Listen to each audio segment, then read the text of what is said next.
రండి మాస్టారు. ఉంటా మాస్టర్. మంచి నమస్కారం మాస్టర్. నమస్కారం. కూర్చోండి. బాగుందిరా షాపు. కొంచెం కొంచెం పైకొచ్చేస్తున్నావు. ఇది దినదిన ప్రవర్ధమానమై వచ్చే సంవత్సరానికి ఇంతకి 2 ఇంతలు కావాలరా. అంతా తమ చలవే కదండి. బాబు కాఫీ టీ ఏమైనా తీసుకురమ్మంటారా? అవే వద్దుగాను రై. నేను మాట చెప్తాను, నువ్వు వినాలరా. చెప్పండి బాబు, మీ మాటని ఎప్పుడు కదన్నాను. నాకు మంచి చెప్పుల జత కావాలరా. ఏమిటి బాబు, ఈ మాత్రం దానికి అంత ఇదిగా అడగాల?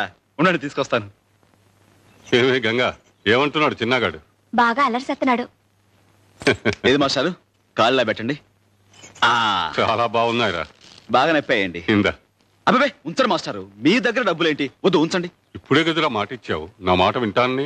అది సర్లే పుచ్చుకో, కాదంటే ఆయన మనసు బాధపడతాయి. సర్లే, మాస్టర్ దగ్గర డబ్బులు పుచ్చుకుంటే ఏం బాగుంటుంది? సర్లే, అంత తెలుగున్న వాడివి మాట ఎందుకు ఇచ్చావు? సర్లే, ఆయన ఇబ్బందులు పెడతారో నాకేం తెలుసు. సర్లే, తెలియకపోతే ఇప్పుడు తెలుసుకో, ఆయన ఇచ్చింది పుచ్చుకో. నువ్వే సర్లే. ఆయన నీ బోడి పెడతాను ఏంటి? నీ పని చూపా. చూసారా మాస్టర్, చూసారా? రోజు ఇదే తంతు. చిన్న లేదు పెద్ద లేదు, అందరిలో శనపుచ్చడం, నోటుకొచ్చినట్టు తిట్టడం. ఏమిట్రా ఈ గిల్లి కజ్జాలు? లేకపోతే ఏంటి మాస్టారు, మీ దగ్గర డబ్బులు పుచ్చుకోమంటుంది. ఎంత పాపం. మాస్టారు, మీరు మాట ఇస్తే గానీ నేను ఈ కొట్లో అడుగు పెట్టను, అంతే. నువ్వేం పెట్టకలా, కోతలకే. అబ్బా నువ్వుండ్రా, నీకు మాట ఇస్తున్నాను. ఏమిటో చెప్పమ్మా. ఆ చెప్పులకు డబ్బులు తీసుకుని నాకేమని చెప్పండి. తీసుకోరా. తీసుకో. చిక్కుస్తారం లేకపోతే సరే తీసుకో. తీసుకోండి మాస్టారు. అదేమిటమ్మా మళ్ళీ నాకు ఇస్తున్నావు? ఇప్పుడే కదా మాట ఇచ్చారు, నా మాట వింటాన్ని. తీసుకోండి. నా మాట నాకే అప్పచెప్పావు, గడుస్తానివే. ఏమో పరీక్షలు అవ్వాలన్నావు, అయిపోయాయి. నాకేమో ఉద్యోగం రావాలన్నా వచ్చేసింది. మరి మన పెళ్లికి ఇంకెందుకు ఆలస్యం? ఆలస్యం కాదు భాస్కర్, ఆమోదం కావాలి. మా సాంబయ్య ఈ సంబంధానికి ఒప్పుకోవాలి. అప్పుడే మన పెళ్లి జరిగేది. మన సంగతి చెప్పావా? చెప్పే అవకాశం రాలేదు, వచ్చినా చెప్పే ధైర్యం లేదు. అయితే ఆయనతో నేనే మాట్లాడతాను. అచ్చంగా నీ కథ లాంటిదేంట్రా. నువ్వు శారద బాధ్యత తీసుకుని చదివించడంలే, అలాగే అరుంధతి బాధ్యత సుశ్రామికుడు తీసుకున్నాడన్నమాట.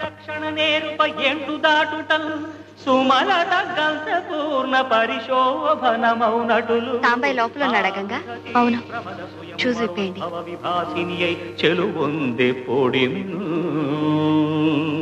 అరుంధతి యవ్వనం మొగ్గతొడిగి వికసించింది.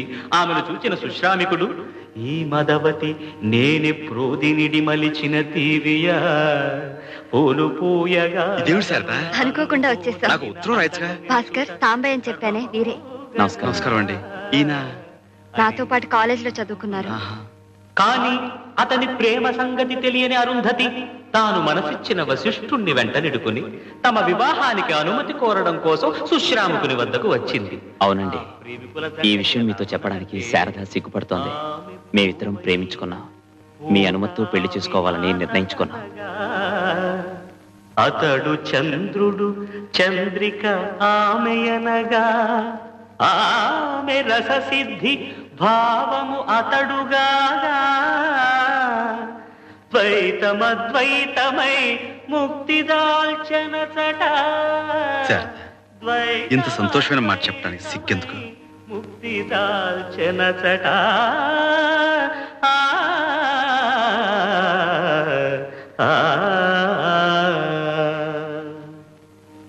అప్పుడు అతని మనస్థితి ఎలా ఉన్నదంటే, గంగ ఉప్పొంగి తలమునుక చంగలిల్చే, భయద ప్రళయాగ్ని నిలువెల్ల ప్రజ్వలిల్చే, శ్వేల కీలాలకము గొంతు చేరి మిల్చే, స్థాణువై నిల్చే. ఒక కొంత సమయమునకు గుండె పగులదు, ప్రాణము కునికి చనదు. తెప్పరినాడు చిరునవ్వు గుపెనాడు.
ఆ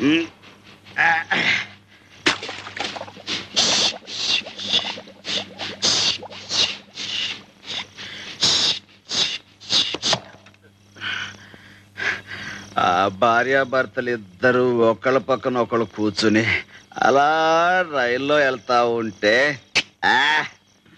ఏం కళ ఏం కాంతి. అమ్మోరు అయ్యోరు ఊరేగింపుకి వెళ్తున్నట్టుగా ఉంది గాని ఎరా సిన్న మన శారదమ్మ మొగుడుతో వెళ్తున్నట్టుగా ఉందిరా. ఏంటి వాసన? తాగితే వాసన కొట్టదంట్రా. అవును తాగాను. బ్రహ్మాండంగా శారదమ్మ పెళ్లి చేసినందుకు తాగాను. సంతోషంగా శారదమ్మని అత్తోరింటికి పంపినందుకు తాగాను. ఎవడ్రాట చేయగలిగింది?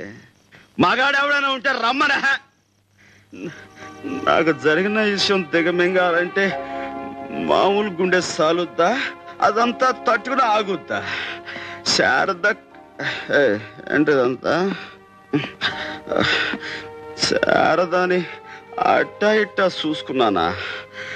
నాయుడు బావ ఎంకిని దాచుకున్నట్టుగా గుండెల్లో పెట్టి దాచుకున్నాను. ఎంకి సిరునవ్వు నాకుంటే ఎందుకు ఎన్నెలలు నాకెందుకంటే ఎంకి నా తప్పు రాయ్ తప్పు. ఇక శారదం ఆలోచనే రాకూడదు. అంతా మన మంచిగా జరిగింది అనుకోవాలా, మర్చిపోవాలా? అనుకోవడం ఏమిటి, మన మంచిగా జరిగింది. రే సిన్న చాలా మంచి జరిగిపోయింది రోయ్. ఒకవేళ నేనే శారదమ్మను పెళ్లి చేసుకుని ఉంటే, మాకే పిల్లలు పుట్టుంటే అప్పుడేం జరిగేది చెప్పు? నువ్వు చెప్పలేవు రోయ్, పశువుడు కదా. నీకు చాలా అన్యాయం జరిగిపోయేది రోయ్. మా సొంత పిల్లల మీద మమకారంతో నిన్ను సరిగ్గా చూసుకునేవాళ్ళం కాదు.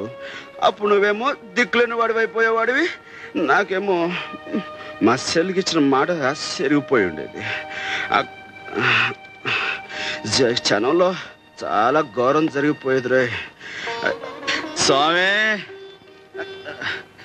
స్వామి, మొదట్లో ఇట్ట ఎందుకు చేసావా అని తిట్టుకున్నాను కానీ నువ్వే కరెక్ట్ అయ్యా.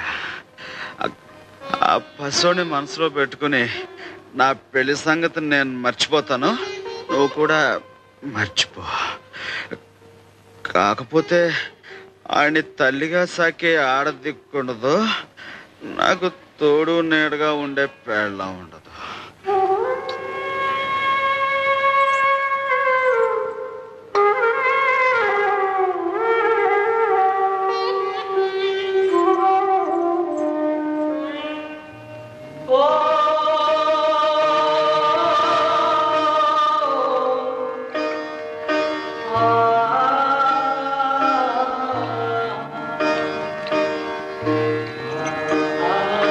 కాకపోతే ఆయన్ని తల్లిగా సాకే ఆడదిక్కుండదు, నాకు తోడు నీడగా ఉండే పేళ్ళ ఉండదు.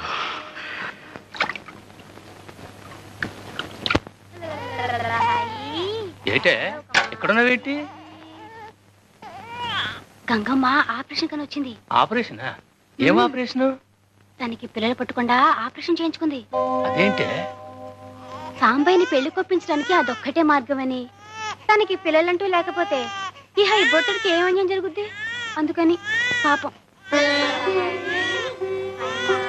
ఏమిటయ్యా, మీ ఆవిడ మాయమైపోయిందని కంగారు పడ్డావా? లేదు గంగ, మీ ఆయన్ని ప్రత్యక్షం చేసుకుంటున్నామని సంతోషపడుతున్నా.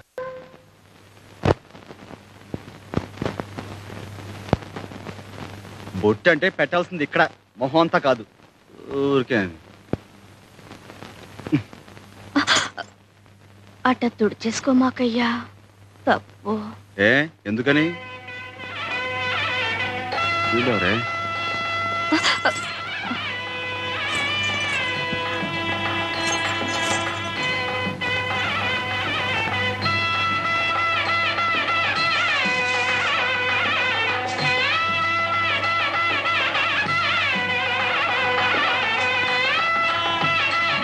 ఏంటి నత్తనడకలో పెళ్లి ముహూర్తాలు టైం అయిపోతుంటేనే.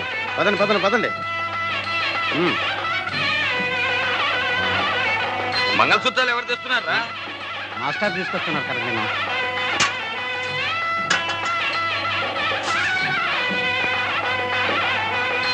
నమస్కారం. రండి పంతులు గారు, మీ ఏర్పాట్లు ఇక్కడ చేసుకోండి. తయారైపోయావే, మాదే అన్నమాట ఆలస్యం. మాస్టరు ఏమిటిదంతా? ఏం లేదురా, నీకు గంగనిచ్చి పెళ్లి చేస్తున్నాం. మాస్టరు, అల్లుడు, గంగను పెళ్లి చేసుకున్నా నువ్వు ఊహించే ఇబ్బందులేవి రావులేరా, భయపడకు. అవునరా, నీ మేనల్లుణ్ణి ఎంత ప్రాణప్రదంగా చూసుకుంటున్నావో గంగకి తెలియని విషయం కాదురా. కానీ ఇప్పుడు ఆమె కొత్తగా తెలుసుకున్నది, నువ్వు పెళ్లి చేసుకుంటే నీకు పుట్టే సంతానం మీద తీపితో ఆ పసివాణ్ణి మరిచిపోయి నిర్లక్ష్యం చేస్తానేమోనని నీకు కలిగిన భయం. అందుకే తనకి సంతానం కలగకుండా ఆపరేషన్ చేయించుకుంది.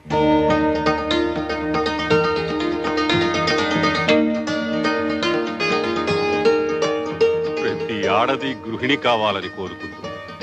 తనకు పుట్టిన బిడ్డకు మాతృమూర్తి అయి తరించాలని తపస్సు చేస్తుంది.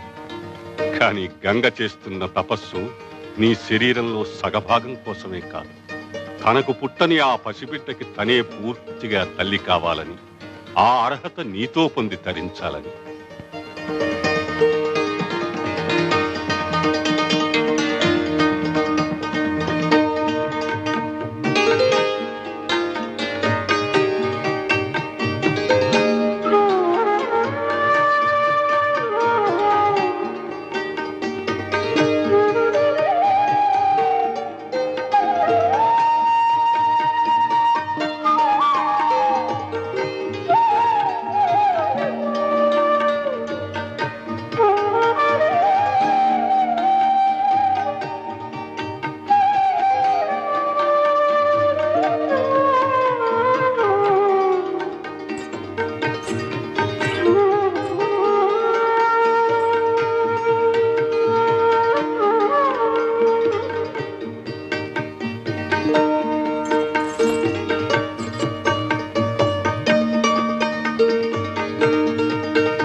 నన్ను పెళ్లి చేసుకుంటావా?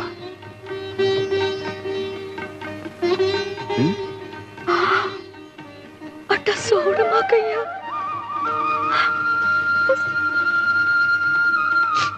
పిచ్చిదానా, నువ్వింత త్యాగం చేసిన తర్వాత ఓ పురోహితుడు, బాజా భజంత్రీలు, మంత్రాలు, ఈ తతంగం అంతా కావాలా? ఆ దేవుడే దగ్గరుండి పెళ్లి జరిపించడు. సాంబయ్య సాంబయ్య సాంబయ్య. ఏమిట్రా? ఏమిటి? ఏమైంది?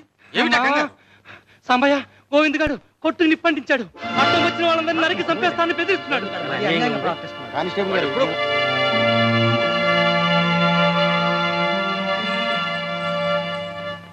వద్దు మాస్టారు, నా పాదం మంచిది కాదు. పెళ్ళనుకున్న క్షణాన్ని ఎంత ఘోరం జరిగిందంటే నేను చాలా పాపిస్తుందాన్ని. నాకే పెళ్ళొద్దు.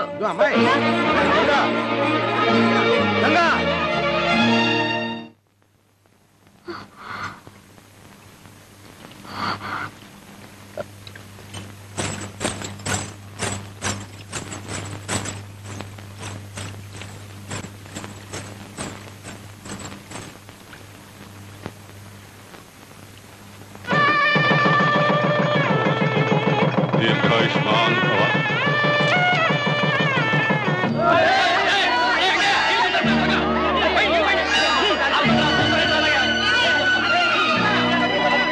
వీడి కొట్టును కాపాడటానికి పోయి ప్రాణం మీదకి తెచ్చుకున్నాడు బాబు.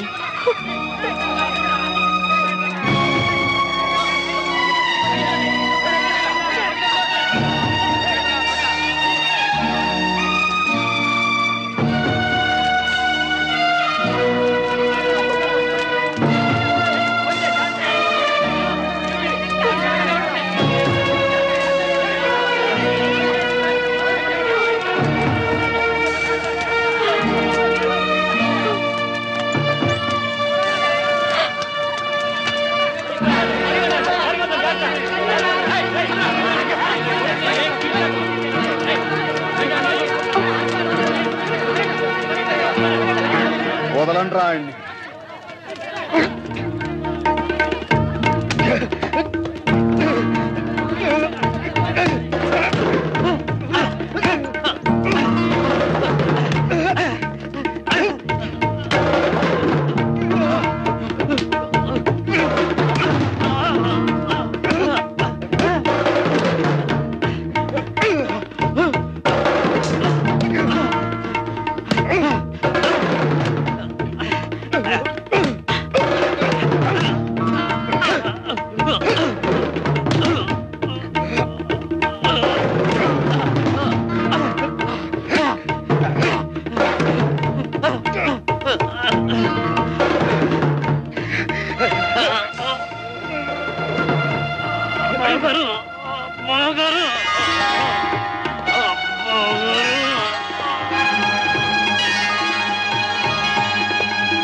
Order order.